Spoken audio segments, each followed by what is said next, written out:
Some places don't need a plan. You just start walking and let the city surprise you. Today our walk starts at one of Barcelona's most iconic landmarks, the Arc de Triomphe. Built as a gateway to the city, it is still a place where people slow down, meet and look up. And traveling with family changes the pace and the perspectives. You notice small things, expressions, reactions, quiet moments, everything is more special. And sometimes the best moments aren't monuments at all, just a child, a few birds, and a memory being created, right in front of our eyes.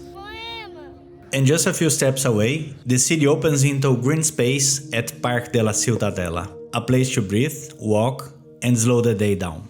Even when some parts of the parks are under maintenance, the atmosphere stays the same, relaxed, open, alive. Seeing Barcelona through someone else's eyes makes the city feel new again.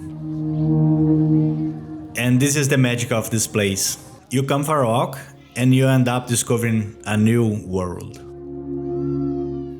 In a way, this was just a simple walk, from Arc de Triomphe to Parc de Ciutadella. But trips aren't only about places. They are about moments you don't plan and share together, and moments that stay long after the walk is over. Is this the kind of travel you enjoy? Tell me in the comments.